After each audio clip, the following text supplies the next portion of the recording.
Good morning guys, welcome to the channel. If you've been following my channel, you've noticed I've mentioned a few times that I basically want to add wheel spacers to assist with the turning circle since I've added wider wheels. And I don't think it's necessary for everyone to add it, but I really do want the vehicle to have a better turning circle. If you don't go into tight parking spaces and stuff, you'll get away with just adding the bigger wheels, but this is the route I want to go. I know there's a lot of controversy around, safety, around bearing life, all that type of stuff, but to be honest, I've known a few guys that's been running spacers for years without any issues. So it's all about maintenance and making sure that you look after your vehicle. The quality of spacers you buy makes a big difference. So adding to that video, I'll add the spacers and I'll go for a drive and just see how much the turning circle has improved. I'll take you through the steps now, how to install them correctly. Maybe it's something you want to do or something you don't, so it's all up to you.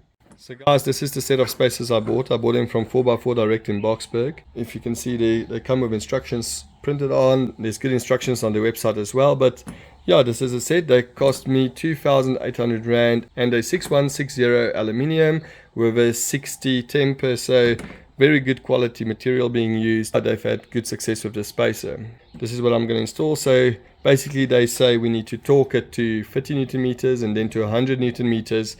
So that's what I'm going to do. I'm going to follow the instruction and I'll maybe just go a bit higher than the 100 Newton meters just to make sure, maybe like 105 or 110. So, tools you need.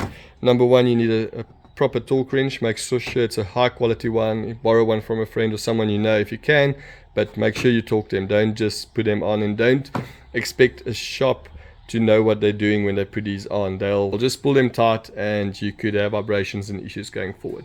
So another few things, as you can see, I've already removed my wheel. I've cleaned this face, which is quite important. We need the faces to be very clean before installing wheel spacers. And I use some spirits just to wipe off any unnecessary dust and stuff. Spirits dries out quick, so I like using it. And yeah, while I'm here, I'm checking all the brake lines and stuff like that, making sure everything's in a good nick. So don't forget on your wheel to also clean the inside face, because that's usually where you can find some imperfections. I'm using one of these. It's like a sponge with a sandpaper on it. Works very good for getting rid of surface rust and imperfections and stuff like that without making holes in your metal work. Let's start this. Okay guys, so this is the inside of the wheel. So if you can see, this works quite nice to get everything away. So I'm going to do this right around.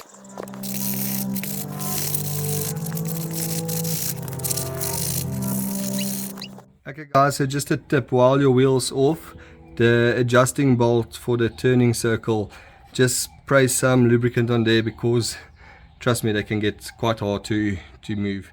Okay guys, so I've got some Loctite. I'm going to add it to the studs here so that I can make sure that I'm doing everything I can to keep the spacers on the vehicle. Highly recommended. If you read through the forums and everyone that does it, that's what I've got and that's what I'm going to use. Okay guys, so I've done 3 of the wheels, 1 more to go, but I thought I'll show you. It looks quite decent. It doesn't look like my wheel's going to climb out of the car. I'll probably get some bigger arches, but for now I think it doesn't look too bad. I'll drive with it like this and take it from there. But just to finish it off and show you guys the process. Okay guys, so starting with some Loctite. And just put a small line. I've already cleaned this wheel.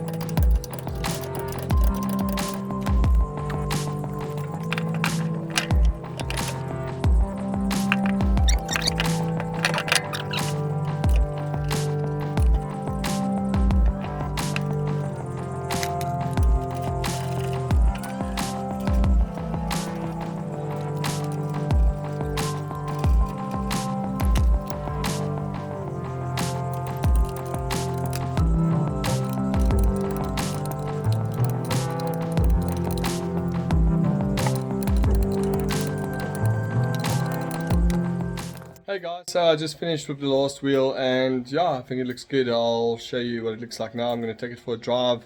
Have to pick up my daughter from primary school, but it's just around the corner, so I thought I'll just go around 1 or 2 blocks, make sure nothing feels funny before I take it for a long trip, and let's see what the difference is. Yeah, I've just got back, made sure that there's no funny vibrations at speeds. I haven't got on a highway yet, so that's still to be done. But I came back and I set the stop bolt on the wheels. So basically I'm just gonna check how it turns now. With the spacers on, I've adjusted the adjusting bolt there, or the stop bolt. I'm gonna show you what I used to do. Usually I had to come out and I had to start reversing here, and then I would end up turning about like this, hit the paving there, and then go out. So not really the sharpest turn. Let me show you now how I can turn and what it looks like.